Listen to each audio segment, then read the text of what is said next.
Now, would you, after this experience, would you recommend cruising as an experience and cruising with Royal Caribbean generally as a good family holiday to people? Yeah, I mean, I'm going. I'm doing it. I want to go on a proper cruise with my kids. Right. It was an incredible experience. Because you're going back on Anthem, aren't you? I am. Yeah, you're looking forward to that? With the family again? Yeah, of course. They wouldn't let me do it without the family. the kids, meaning. Yeah, of course. I didn't even let Royal Caribbean have a say. I just said, it's either us or nobody.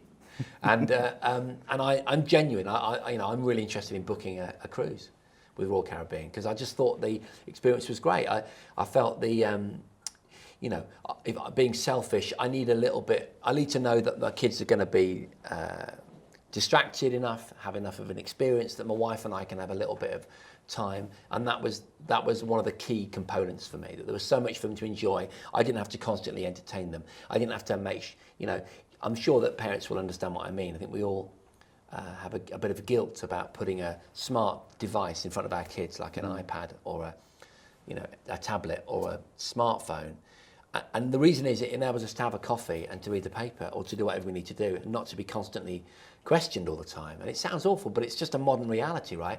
Well, the great news is there's so much going on board the ship and there's so many great facilities that you don't have to bother with that. In fact, I don't think I took any device out of my bag at all for that entire experience. So it was a very relaxing experience for you and for the whole family as well. Yeah, because you're not talking about these discrete zones. It's like a kind of, it's like you're on a floating park and you can walk, you can browse in the shops, you can stop and have a cappuccino, you can walk up and have a bit of pasta and something a bit healthy, if whatever you want. The kids can run around. You go to Seaplex and just chill out. Again, you can get a drink. I think you can get some food there, and the kids are just completely looked after. They're enchanted by the experience. I found it very relaxing. Now, you mentioned about the dining, Jason, with your family, and I know that Royal Caribbean have done something very different with the dining on board the Quantum class ships. And you may not be aware of this because traditionally on ships, it's very classic. You have to actually have a set dining time, 6:30 or 8:30, and you have a set restaurant, and you sit on the same table with the same people that you don't often get to choose every night. And they've kind of ripped the rule book up, and they've introduced dynamic dining where you've got a choice of restaurants and you can choose the time and Which choose is really when and interesting where. you mentioned that, because my wife made that point to me, and I didn't really understand what she was talking about. Because for me, as a modern consumer, I expect to eat where I want to eat when I want to eat it, and within reasons. Obviously, you've got to book and stuff. Otherwise, you might not get exactly what you want. But there's always something available, and it was completely free roaming. So I love that about it. But apparently, that's, as you say, that's a new thing. Was there a particular restaurant that the family enjoyed the most?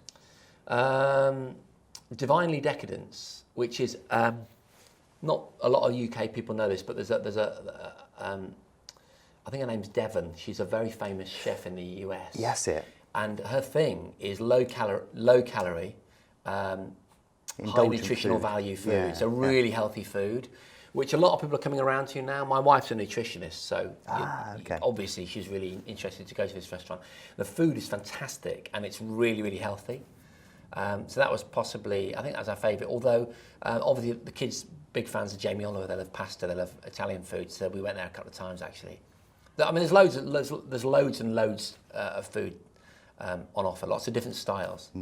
Okay, now the naming, as many of our viewers will know, is on the 20th of April in Southampton for Anthem, and I believe you're joining as well sometime in April. Is that right?